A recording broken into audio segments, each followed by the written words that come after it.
Assalamualaikum warahmatullahi wabarakatuh. Salam sejahtera bagi kita semua. Para siswa sekalian, jumpa lagi dengan Pak Buku dalam pelajaran PKN. Dengan PKN kita belajar bersama untuk menjadi warga negara yang baik.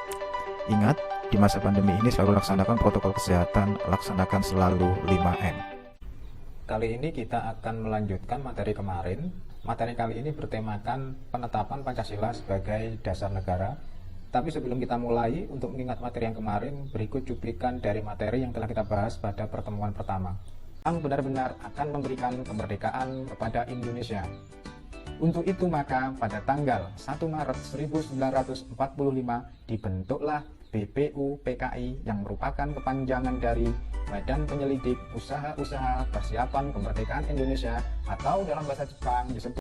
Nah, atas dasar pernyataan itu, maka 3 anggota BPU PKI yaitu Muhammad Yamin, Supomo, dan Insinyur Soekarno mengajukan usul mereka mengenai dasar negara. Mr. Muhammad Yamin menyatakan pandangannya mengenai dasar negara. Kelima dasar tersebut adalah peri kebangsaan, peri kemanusiaan, peri ketuhanan, peri kerakyatan, dan kesejahteraan sosial. Gagasan mengenai dasar negara yang terdiri dari persatuan, kekeluargaan, keseimbangan lahir batin, musyawarah, dan keadilan rakyat. Dasar negara yang disebutnya sebagai Pancasila yang terdiri dari kebangsaan Indonesia, internasionalisme atau peri kemanusiaan, mufakat atau demokrasi, kesejahteraan sosial, dan ketuhanan yang berkebudayaan. Nah, khusus untuk pembahasan dasar negara, maka dibentuklah panitia kecil yang lebih dikenal dengan nama Panitia 9.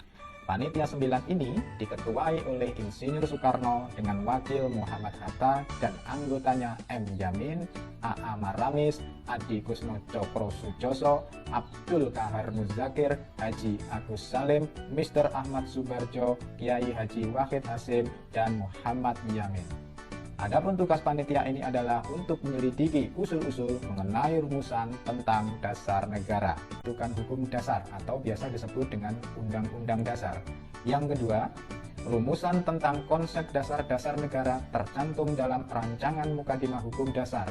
Nah, Rancangan Mukadimah Hukum Dasar ini yang kemudian disebut dengan Piagam Jakarta atau Jakarta Charter. Itu tadi cuplikan dari materi yang kemarin. Harapan Pak Buku, cuplikan tersebut dapat kembali mengingat akan materi yang telah kita bahas.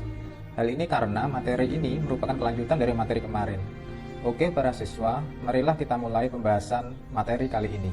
Pertama, tujuan dari pembahasan materi ini adalah siswa dapat mengetahui, memahami, dan mendeskripsikan proses penetapan Pancasila sebagai dasar negara. Oke, pada pertemuan pertama yang kita bahas adalah proses perumusan Pancasila sebagai dasar negara. Jadi dimulai dari dibentuknya BPU PKI sampai terlahirnya Piagam Jakarta atau Jakarta Charter. Sedangkan pada pembahasan kali ini kita akan membahas proses penetapan Pancasila sebagai dasar negara.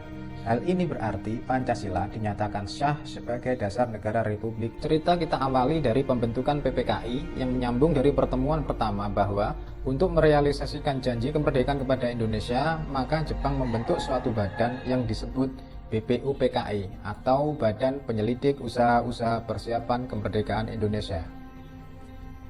Nah, badan ini pada sidang kedua mensahkan Hukum Dasar Negara atau UUD dan Mukadimah Hukum Dasar, biasa disebut pembukaan Undang-Undang Dasar, atau kita mengenalnya dengan Piagam Jakarta atau Jakarta Charter.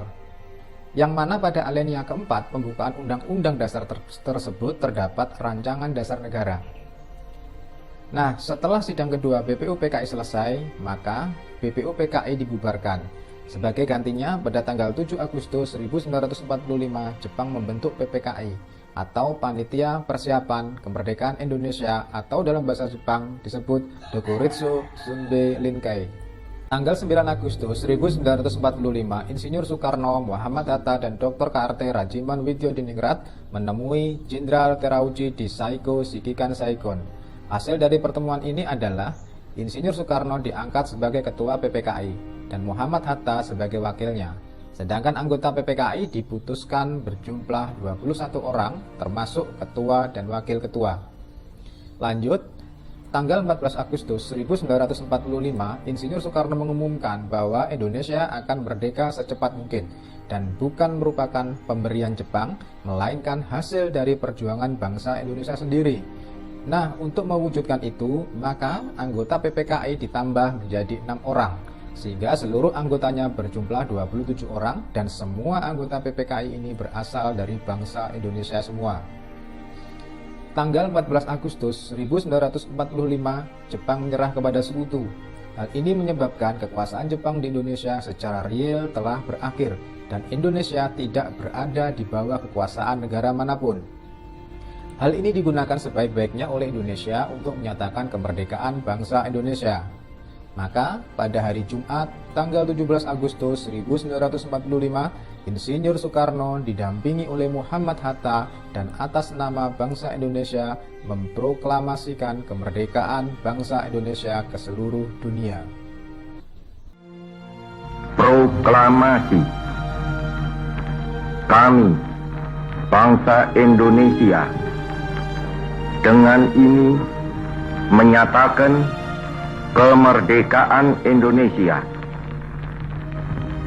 Hal-hal yang mengenai pemindahan kekuasaan dan lain-lain diselenggarakan dengan cara saksama dan dalam tempo yang sesingkat-singkatnya. Jakarta, 17 Agustus 1945, atas nama bangsa Indonesia, Soekarno, Hatta.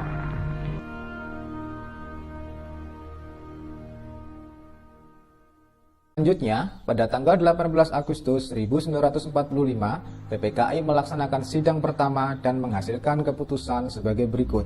1. Menetapkan Undang-Undang Dasar 1945. Yang kedua, memilih presiden dan wakil presiden yaitu Insinyur Soekarno dan Muhammad Hatta. Yang ketiga, membentuk Komite Nasional Indonesia Pusat atau disingkat KNIP. Nah, salah satu keputusan sidang PPKI adalah mengesahkan Undang-Undang Dasar 1945. Di dalam pembukaan Undang-Undang Dasar 1945 pada alinea keempat tercantum rumusan sila-sila Pancasila yang ditetapkan sebagai dasar negara. Tapi perlu diingat oleh para siswa sekalian, sebelum ditetapkan sebagai dasar negara, pada sidang PPKI, rumusan sila-sila Pancasila tersebut ada perubahan. Adapun hal tersebut bisa disimak pada pertemuan pertama kita yang telah lalu. Berikut cuplikannya. Sama PPKI tanggal 18 Agustus dimulai, ada keberatan dari wakil Protestan dan Katolik mengenai salah satu bunyi rancangan dasar negara yang terdapat dalam alinea keempat Piagam Charter. Kalimat tersebut adalah ketuhanan dengan kewajiban menjalankan syariat Islam bagi pemeluknya. Nah, untuk menyikapi hal ini dan supaya persatuan anak bangsa tetap terjaga, maka sebelum sidang PPKI dimulai, Muhammad Hatta bersama Ki Bagus Hadi Kusumo, Yai Haji Wahid Hasyim, Mr. Kasman Singodimjo, Mr. Tengku Muhammad Hasan mengadakan suatu rapat untuk menindaklanjuti keberatan tersebut. Nah, dari hasil rapat dan musyawarah tersebut didapatkan keputusan untuk mengganti kalimat ketuhanan dengan kewajiban menjalankan syariat Islam bagi pemeluk-pemeluknya diganti dengan bunyi ketuhanan yang Maha Esa. Berarti dengan ditetapkannya Undang-Undang Dasar 1945 otomatis juga menetapkan Pancasila sebagai dasar negara dengan sila-sila yang ada pada pembukaan Undang-Undang Dasar 1945. Siswa sekalian, itu tadi kronologis proses penetapan Pancasila sebagai dasar negara yang diawali dari pembentukan PPKI, kemudian penambahan anggota PPKI, hingga sidang PPKI yang menghasilkan dan menetapkan 3 hal yang telah disebutkan di atas. Nah, semoga penjelasan singkat ini dapat dimengerti dan menambah pengetahuan kalian mengenai proses penetapan Pancasila sebagai dasar negara.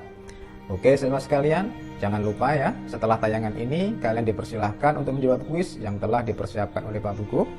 Sekian materi kali ini, kita berjumpa lagi pada pertemuan selanjutnya. Wassalamualaikum warahmatullahi wabarakatuh. Salam sejahtera bagi kita semua.